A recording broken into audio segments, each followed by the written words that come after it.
What's going on, everyone? I am just a typical, average American here today to react to some very recent news about Denmark. Apparently, you guys had an election, and I'm kind of embarrassed to admit it, but most of us here in the United States had absolutely no idea that this happened.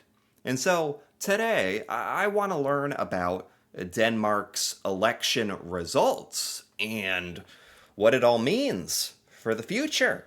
So let's take a look. Denmark went to the polls on Tuesday for a much anticipated early election called by struggling Prime Minister Mette Frederiksen amid a post Greenland crisis poll bounce. Oh, wait, what? This was an early election? She called an election? You can do that? I gotta be honest, I don't really know anything about Danish politics or government. And okay, so this was like, is this kind of unusual to do this? To call an election? Because of, well, some of the stuff that about Greenland, by the sound of it, some of the stuff that like Trump and the U.S. that when we were threatening Greenland, that had some kind of effect on the politics in Denmark and the okay, calling an election. Okay. Frederiksen's Social Democrats once again came out on top, but suffered their worst result in more than a century, with the political landscape fragmenting on both left and right. Social Democrats. So the party that was in power remained like the majority party. Okay. But it looks like they lost a lot of seats by the look of it. This is okay, I know there's quite a few governments around the world that work like this. Man, Denmark has a lot of parties. Good for you guys. That is so cool, by the way. Here in the US, we basically have to choose between two parties, and it's infuriating. It's so this is so cool. There's like over 10 parties here represented in the Danish government. That's amazing. Anyway, so it looks like the majority party remained the majority, but you lost 12 seats? And neither the left or right-wing blocs securing a majority.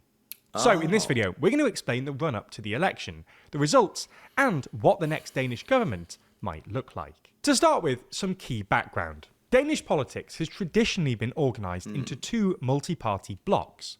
Okay. On the left is the Red Bloc, which is led by the Social Democrats, whose official ballot paper party abbreviation is confusingly A, and on the right is the... Oh, God, okay. This is confusing, but this is good. And this is exactly sort of the very basic explanation that most of us Americans really need. Red bloc, blue bloc, it's a little confusing because in the US, red is conservative and blue is liberal. So, okay, anyway, Social Democrats in Denmark are the majority party. Okay, and part of this bloc, which is a group of parties that like vote together, I believe. They didn't teach us much of this in school, but I think I understand enough. Blue Bloc, led by the mainstream centre-right Venstre, more understandably abbreviated as V. Okay. Usually, elections would result in the formation of either a red or blue government, with the Okay. premiership filled by either the Social Democratic or Venstre leader. For instance, at the 2019 election, the Red Bloc won a majority, enabling Social Democratic leader Mette Frederiksen to become Prime Minister. Although Okay. she led a single-party minority government, with Red Bloc parliamentary support. Okay, that makes sense to me. So the leader of the majority party becomes the prime minister. That's her, and she's part of this red bloc, which in the overall government, if you're working together in these blocks, gives you like, they had this majority with 93. However, at the 2022 election, despite the Red Bloc winning a, albeit tiny, majority, Frederiksen opted to form a centrist government that bridged the red and blue blocs. Oh. This consisted of her Social Democrats, their traditional rivals Venstre, and wow. a new party, the Moderates. What? This is amazing, by the way, just to like learn about, because here in the US, our two political parties never work together, let alone like this, where you're forming different blocks and have like a center government, and it's really cool. Like, I wish our government had more of these qualities. Which does not align with either the red or blue blocs. But this coalition has proven remarkably unpopular. One of its first big moves, scrapping a public holiday in order to boost the defence budget, did not go down well. The three governing parties had, combined, about 50.1% of the vote in 2022. But by December 2025, they were polling in the low 30s. Whoa, okay, so this center government in Denmark was like very, very unpopular, which is funny because you'd think with everyone working together like that, everyone would be represented, all the different, but it turns out it just like didn't work. A dreadful set of results at the local elections last November reflected this unpopularity. The Social Democrats received their worst result ever and lost the Copenhagen mayoralty for the first time in history, with it taken by the Green Left. Venstre also lost ground across the country, and the moderates hardly registered on the scoreboard. Whoa, so, wow, I didn't know in Denmark things are really like changing or have been changing the last few years drastically. With an election due by the end of October 2026, things were not looking good for Mette Frederiksen. While the Social Democrats were still the largest party in the polls, their share of the Red Bloc vote was historically low, and the Blue Bloc had actually overtaken Red in polling. Wow. However, in a twist of fate, as the world entered 2026, US President Donald Trump redirected his attention to Greenland once again. It's just amazing how Donald Trump and just doing random crazy things. Like, he has no idea, like, the repercussions of what he's doing and the threats, and it's crazy. And that actually had an effect on, like, what people in Denmark voted for, or what you're looking for, I guess, huh? Reviving his threats to annex the Danish semi-autonomous territory. These threats seemed even more dangerous as they re-emerged just after the US attacked Venezuela and abducted its president Nicolas Maduro in early January.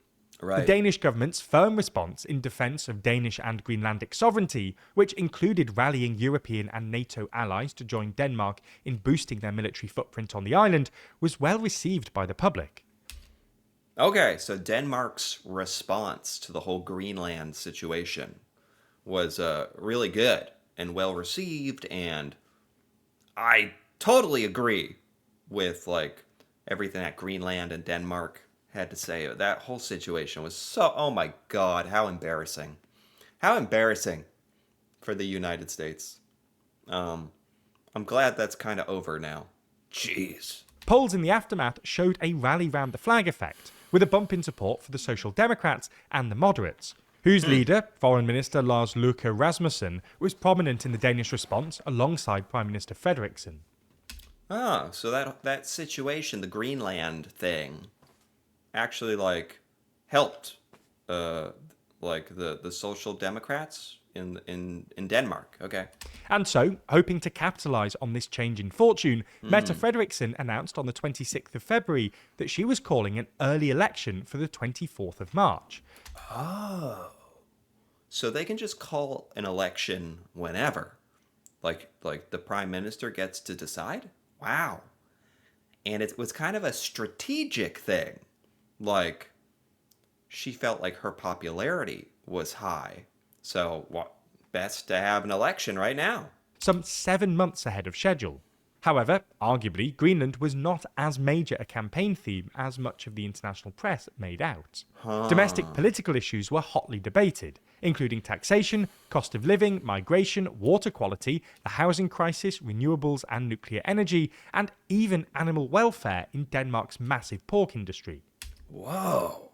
This is really fascinating because, like, here in the US, we never hear about, like, other countries and what you guys are working on or worried about. And so hearing, like, what people in Denmark think about, what your concerns are, taxes, costs of living, migration, housing, it's really cool, actually, to see. Like, and a lot of this is very similar to the US, but there's a lot of things here that are actually quite different, like nuclear, animal welfare, renewable, like stuff that we don't think about. So this is really cool. In the campaign, Mette Frederiksen gave no indication that she would change course on her hardline immigration and asylum policies that have become so synonymous with the Danish Social Democrats. Okay. However, with her proposal for a wealth tax on the richest Danes and the fact that the election was called right as her government passed a food voucher bill backed by parties on the left, Frederiksen has clearly been trying to win back voters who have ditched the Social Democrats for the likes of the Green Left and others. Sure. I mean, this is normal enough, like politicians doing whatever to try to get votes. And yeah, I can relate to this, okay. So let's now jump into the actual results. The Social Democrats came first with just under 22% and 38 seats. Okay, so there was no, like, huge upset by the sound of it. Like, the Social Democrats are still the biggest party. So it's not like there's a whole new majority party. Like, there's not a new prime minister, right? Nothing huge, like, that huge upset, right? That's down 12 seats from last time and the party's worst result in more than a century. Okay, well, I mean, that actually sounds pretty significant.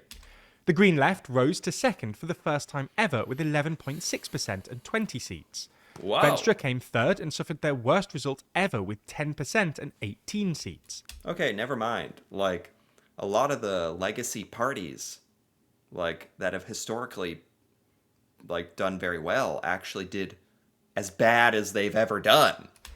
The Libertarian Liberal Alliance won 16 seats, as did the staunchly anti-immigration and anti-Islam Danish People's Party, Wow. arguably the biggest winner of the night, jumping up 11 seats. Whoa. Then you have the Moderates on 14 seats, the Conservatives on 13, the Eco-Socialist Red-Green Alliance on 11, Social Liberals and right-wing Denmark Democrats both on 10, the Environmentalist Alternative on 5, and the far-right Citizens Party on 4. I cannot believe how many parties you have. This is amazing. Like, just putting the results aside, I love, like, how many options you have. This is amazing.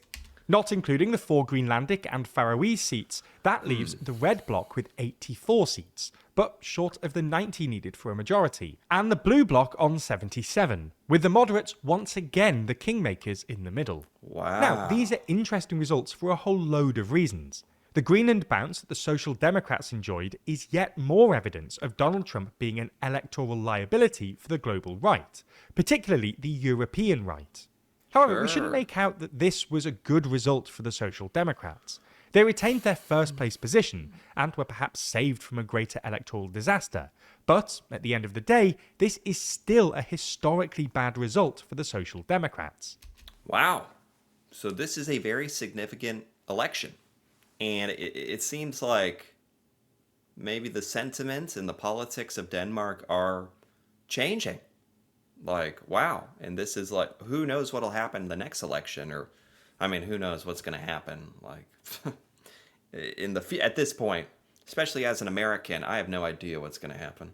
In fact, it was a historically bad result for both of the two traditionally mainstream parties, the Social Democrats and Venstre, the latter of which no longer has much claim to leading the Blue Bloc. Wow. The performance of parties on the hard right to far right within the Blue Bloc, particularly the Danish People's Party, is another election story, perhaps undermining the narrative that the Social Democrats' hardline immigration policies are effective at neutralising the far right. Overall, there was a further fragmentation on both left and right, complicating government formation. In fact, the new parliament is the most fragmented in history, with all 12 competing parties winning seats. Yeah, what does that say? People are more divided than ever on all the issues. Like, if everybody votes for one party mostly, it's pretty obvious that most of the people of Denmark think this. But when all the votes are split up between like 12 different parties, so much, this just shows people like are more divided, really. It's fascinating. The numbers don't lie. So, what will the next government look like? We see two main possibilities, both led by Mette Frederiksen and her Social Democrats. Okay. The first is a mostly red bloc government joined by the moderates. This would feature the Social Democrats, Green Left, Social Liberals, and the moderates, and would have 82 seats. That's 8 short of a majority, but this could survive with parliamentary support from the Red-Green Alliance and the Alternative. Okay, so this is all a bit confusing for me. This is so different from the American political system. It's so different. It's cool. So the different parties, like, talk to each other and form blocks?